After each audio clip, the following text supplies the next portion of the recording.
प्रश्नकाल यानी वो सवाल जिसका पूछा जाना जरूरी है। नमस्कार, मैं हूं सुशांत सिन्हा और प्रश्नकाल में आज का सबसे बड़ा सवाल ये कि क्या सोनिया गांधी ने आखिरी समय में मोदी का गेम खराब कर दिया? क्या मीरा कुमार की उम्मीदवारी के बाद एनडीए के रामनाथ कोविंद की जीत की राह राष्ट्रपति के लिए उतनी आसान नहीं रह गई?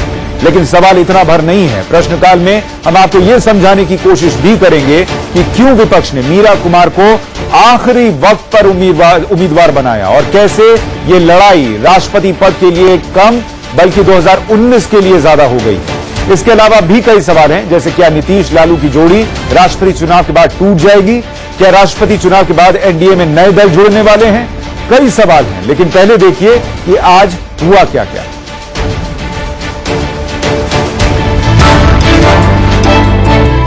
राष्ट्रपति चुनाव को लेकर मुकाबला बेहद दिलचस्प हो गया है। सोनिया गांधी की अगुवाई में आज 17 दलों की बैठक हुई। ये तस्वीरें उसी बैठक की हैं। इसी बैठक के बाद सोनिया गांधी और गुलाम नबी आजाद ने मीरा कुमार के नाम की घोषणा यूपीए की तरफ से राष्ट्रपति के उम्मीदवार ने मीरा कुमार के नाम की घोषणा यूपीए की तरफ से राष्ट्रपति के उम्मीदवार के तौर पर की। And have unanimously proposed the name of Shri Meera Kumar ji for the forthcoming राष्ट्रपति इलेक्शन। अब सवाल यह है कि सोनिया गांधी के साथ मीटिंग में कौन कौन नेता है, जरा उसे देखिए। ये शरद पवार है, सोनिया गांधी के ठीक बगल में बैठे एनसीपी सुप्रीमो। उनके बगल में यहां लालू यादव हैं, आरजेडी सुप्रीमो। ये सोनिया गांधी के पीछे खड़े हेमंत सोरेन हैं, झारखंड मुक्ति मोर्चा के लीडर। ये सीताराम येचुरी हैं, सीपीएम के महासचिव, लालू के बगल में बैठे हैं। इसके अलावा सोनिया के साथ जो दल हैं उसमें मायावती यानी बीएसपी, नेशनल कॉन्फ्रेंस यानी फारूक उमर अब्दुल्ला की पार्टी, समाजवादी पार्टी यानी अखिलेश राम गोपाल और एआईयूडीएफ यानी बदरुद्दीन अजमल के अलावा डीएमके यानी करुणानिधि की पार्टी भी शामिल है। उनकी बेटी कनिमोई भी मीटिंग में शामिल हुई।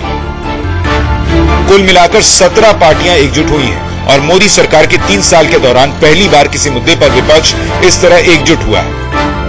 लेकिन सवाल यह है कि क्या ये एकजुटता एनडीए यानी मोदी के सामने कोई बड़ी चुनौती पेश करने वाली है?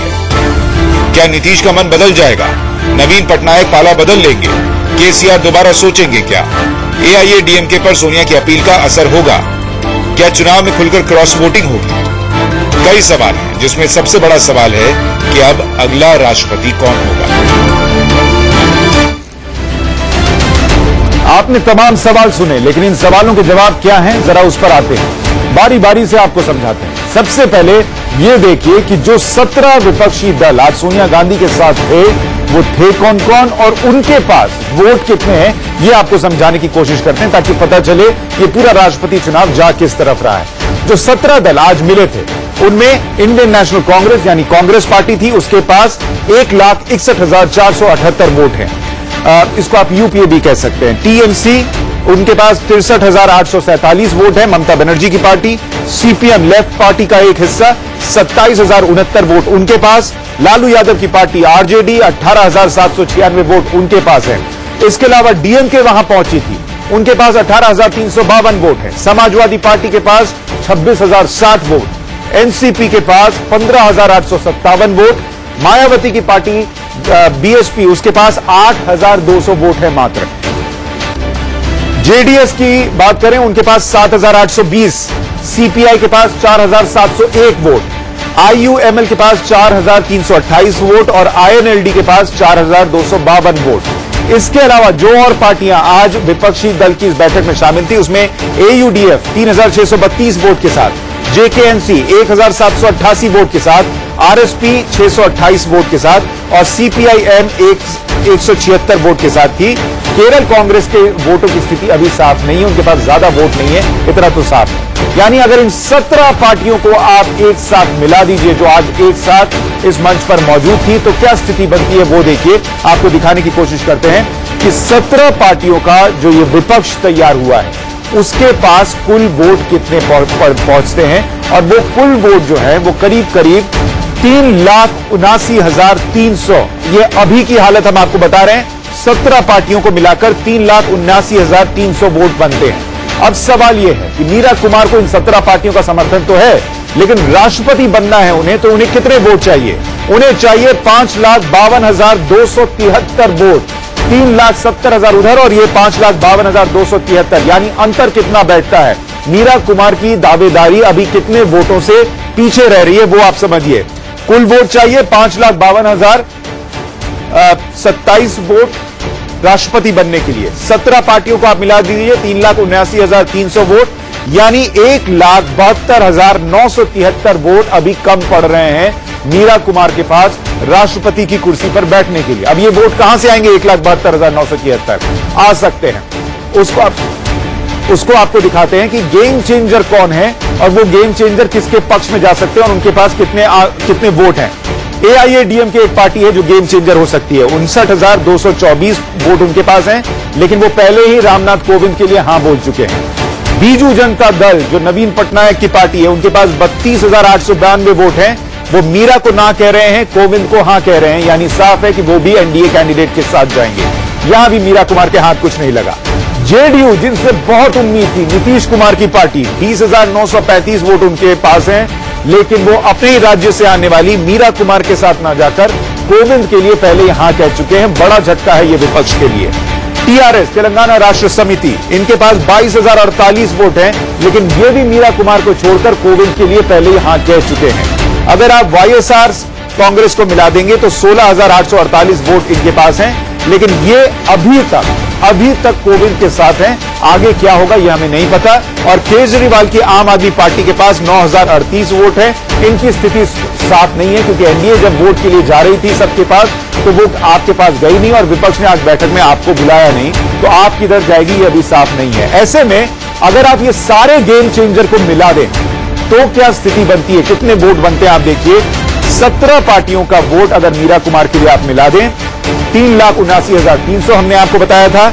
इसमें अगर सारे गेम चेंजर को मिला दें, जो कि स्थिति नहीं होगी, तो भी 1,23,336 वोट बनते हैं और इन सबको जोड़ दीजिएगा तो भी 49,636 वोट। ये वोट कहां से आएगा, ये सवाल अभी मीरा कुमार और विपक्ष के सामने खड़ा है। अब हम आपको दिखाने की कोशिश करते हैं कि जो पूरी स्थिति बन रही है, इसमें मीरा कुमार के लिए जो है वोटों की कमी, वो तो हमने आपको दिखा दी, लेकिन रामनाथ कोविंद यानी उनके लिए स्थिति क्या है। मीरा कुमार के लिए तो राह आसान नहीं है और इसीलिए हम ये कह रहे हैं कि वोट कहां से आएंगे ये पता नहीं, लेकिन रामनाथ कोविंद के लिए एनडीए के पास कितने वोट हैं और बाकी वोट कहां से आ सकते हैं, इसको समझाने की आपको कोशिश करते हैं कि उनके लिए उनके पास क्या मौजूद है। एनडीए के पास खुद के अपने वोट हैं 5,37,683। शिवसेना उससे अलग हो सकती थी, लेकिन उन्होंने साफ कह दिया है कि वो अब एनडीए के साथ जा रहे हैं। गेम चेंजर जिनके बारे में हमने आपको दिखाया, उनके पास 1,23,336 वोट हैं। अगर आप इन दोनों को मिला दीजिए, क्योंकि गेम चेंजर्स में से कई पार्टियां कह रही हैं कि वो एनडीए के साथ जाएंगी, तो 6,89,630 वोट पड़ते हैं, जो कि बहुमत के लिए जो आंकड़ा है उससे काफी आगे है। 6,89,630 जो अभी मिलता दिख रहा है, उसको बहुमत के 5,52,273 वोट से घटा दीजिए तो एनडीए के यानी रामनाथ कोविंद के पास 1,37,357 वोट अतिरिक्त पड़ रहे हैं, यानी ज्यादा हैं, कम नहीं है। यानी उनके लिए स्थिति बहुत हद तक साफ दिखती है, उनको दिक्कत नहीं आने वाली। लेकिन अब सवाल यह है कि हम आपसे जैसा कह रहे थे कि वोटों के लिहाज से तो जीत पक्की लग रही है, फिर सवाल यह है कि आखिरी वक्त में मीरा कुमार को क्यों उतारा गया। और उससे भी बड़ा सवाल यह कि सियासी गलियारों में यह खबर है कि नीतीश चाहते हैं कि उन्हें राष्ट्रपति चुनाव के लिए उम्मीदवार के अभी नहीं, लेकिन 2019 में प्रधानमंत्री पद के लिए उम्मीदवार बनाया जाए। ऐसे में सोचिए कि 1,37,000 से ज्यादा वोट कोविंद के पास अतिरिक्त हैं, फिर भी विपक्ष ने अपना उम्मीदवार उतारा है। उतारा नहीं है, ऐसे तो उतारा नहीं होगा, कुछ राजनीति के तहत उतारा है। अब सवाल है कि वो रणनीति क्या है, हम उसे आपको समझाएं। उससे पहले ये दिखाते हैं कि कैसे नीतीश कुमार, जिनके बारे में पिछले कुछ दिनों से ये कहा जा रहा है कि वो यूपीए से पाला बदलकर मोदी के साथ हो जाएंगे, उनके लिए कैसे मीरा कुमार की उम्मीदवारी एक धर्म संकट की स्थिति है। नीतीश ने पहले से ही कोविंद का समर्थन कर रखा है, अब यूपीए का उम्मीदवार भी दलित, वैसे में उनके ऊपर दबाव बढ़ जाता है। लेकिन जेडीयू ने साफ कह दिया है कि वो कोविंद के साथ हैं तो हैं। बिहार में नीतीश के साथ मिलकर सरकार चला रहे लालू यादव के लिए नीतीश की ये बातें चुभने जैसी हैं। आज हुई 17 पार्टियों की मीटिंग से नीतीश नदारद भी थे, उनकी पार्टी तक से कोई नहीं आया। ऐसे में बिहार के लिए समीकरण क्या हो जाते हैं वो समझिए।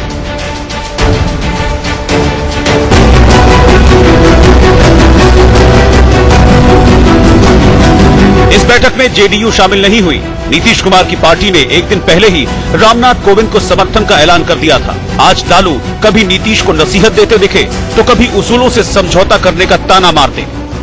नीतीश जी ने कहा कि बहुत सज्जन और अच्छा गवर्नर रहे हैं, तो हम व्यक्ति को मतलब समर्थन देने का हमने फैसला लिया है। जदयू ने, मेरी निजी राय है, हम कहीं सब गलती भी मत करिए, ऐतिहासिक गलती मत करिए आप। फिर भी हम अपील करते हैं नीतीश कुमार से कि वो विचार करें। गठबंधन में गठबंधन को हमको तोड़ना नहीं न है। धोखा दिया नहीं धोखा दिया नीतीश कुमार जाने। हमारा गठबंधन है, सरकार है हमारी सरकार हमारी चलती रहेगी। लेकिन नीतीश कुमार की पार्टी ने साफ कर दिया कि वो रामनाथ कोविंद के साथ खड़ी है, ठीक उसी तरह जैसे एनडीए में रहते हुए भी उसने यूपीए के उम्मीदवार प्रणब मुखर्जी का साथ दिया था। गठबंधन के महत्वपूर्ण नेताओं में से एक है, मैं उनकी किसी बयान पर कोई प्रतिक्रिया नहीं दूंगा। तो पार्टी पूर्व में भी जब एनडीए में थी तो उम्मीदवार के ऊपर ये निर्णय हुआ था जब प्रणब मुखर्जी जी यूपीए के कैंडिडेट थे। आपको बता दें कि 27 मई को पीएम मोदी के साथ लंच के बाद तक नीतीश विपक्ष की एकता का दावा कर रहे थे, लेकिन उसके बाद ऐसा क्या हुआ कि वो विपक्ष से दूर और बीजेपी के करीब चले गए। सूत्रों की माने तो नीतीश विपक्ष की लेट लतीफी और किसी नतीजे पर न पहुंच पाने से नाराज थे। इससे पहले उनकी ओर से सुझाए गए गोपाल कृष्ण गांधी के नाम पर 14 जून की बैठक में विपक्ष फैसला नहीं कर सका। ऐसे में उन्होंने विपक्ष के ढुलमुल रवैये से अलग रुख अपनाते हुए बुधवार को ही कोविंद को समर्थन देने का ऐलान कर दिया।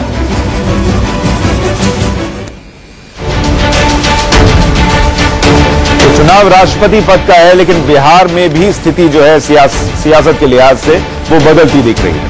दरअसल सियासी गलियारों में यह खबर है कि नीतीश चाहते हैं कि अगर उन्हें 2019 में मोदी का विरोध करना है तो विपक्ष उन्हें चेहरा बनाए, जबकि नीतीश के नाम पर फिलहाल ऐसी सहमति यूपीए के खेमे में नहीं दिखती। और यही बड़ी वजह है कि नीतीश यूपीए के पूरे कुंबे पर लगातार दबाव बनाए हुए। मोदी की नोटबंदी को सफल बताकर, सर्जिकल स्ट्राइक पर मोदी का साथ देकर वो अभी तक इस रणनीति में कामयाब भी रहे, लेकिन इस बार उनके लिए संकल्प बड़ा है।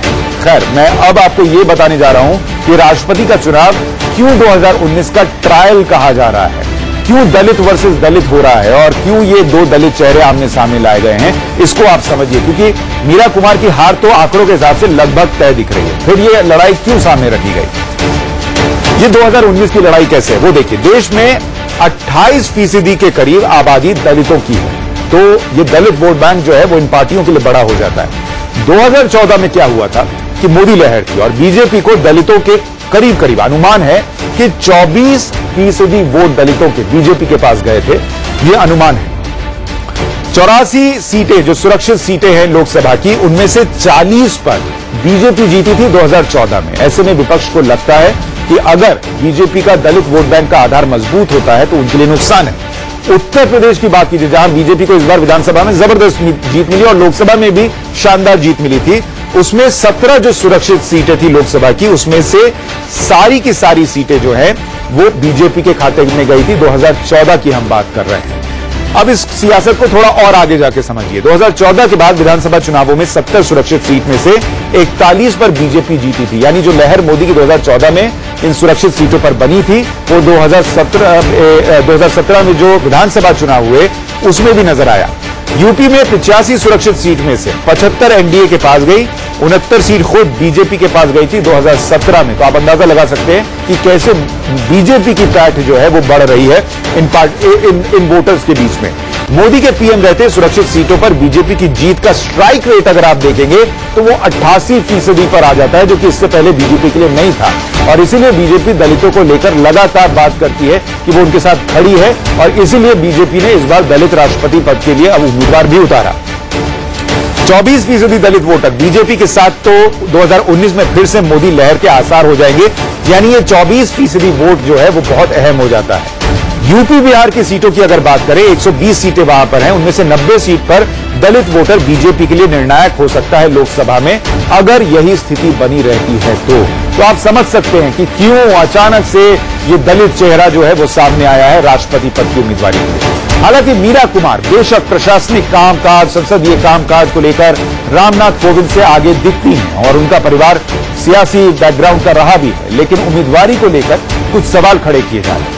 कई प्लेटफॉर्म पर अलग अलग वो सवाल क्या हैं, जरा उसको समझिए कि दोनों उम्मीदवार अगर दलित हैं, फिर विपक्ष की दावेदारी पर सवाल क्यों है। मीरा कुमार का नाम जो सामने रखा गया, वो इतनी देरी से क्यों रखा गया? अगर यूपीए को या विपक्ष को एक दलित चेहरा ही सामने रखना था, तो जब एनडीए के नेता घूम घूम कर पूछ रहे थे, तभी वो मीरा कुमार का नाम आगे कर देते। 2007 और 2012 में यूपीए के पास नंबर जब मौजूद था, जैसे इस वक्त एनडीए के पास मौजूद है, लेकिन तब भी दलित राष्ट्रपति उम्मीदवार सामने नहीं रखा था यूपीए ने। क्यों? तब आपने प्रणब मुखर्जी को रखा, तब आपने प्रतिभा पाटिल को रखा, तब आपने किसी दलित का नाम राष्ट्रपति पद की उम्मीदवारी के लिए क्यों नहीं रखा था, जब आपके पास नंबर मौजूद था? कोविंद को उम्मीदवार बनाए जाने और दलित तर्क के बाद विपक्ष में हड़कंप मचा कि बीजेपी और एनडीए ने तो एक दलित का चेहरा आगे रख दिया और उनके पास अगर 2019 में वोट चले गए तो नुकसान हो सकता है। विपक्षी खेमे में पहले से चर्चित सारे नाम पीछे हो गए और दलित उम्मीदवार पर एक राय बन गई कि हमें भी एक दलित चेहरा आगे रख देना चाहिए, ताकि हम अगर एनडीए के कैंडिडेट का समर्थन नहीं करें तो दलित विरोधी न दिखें, अगर एनडीए के कैंडिडेट का समर्थन नहीं करें तो दलित विरोधी न दिखें और दलितों के साथ देखकर 2019 में बीजेपी की ताकत को और बढ़ने से रोक सके।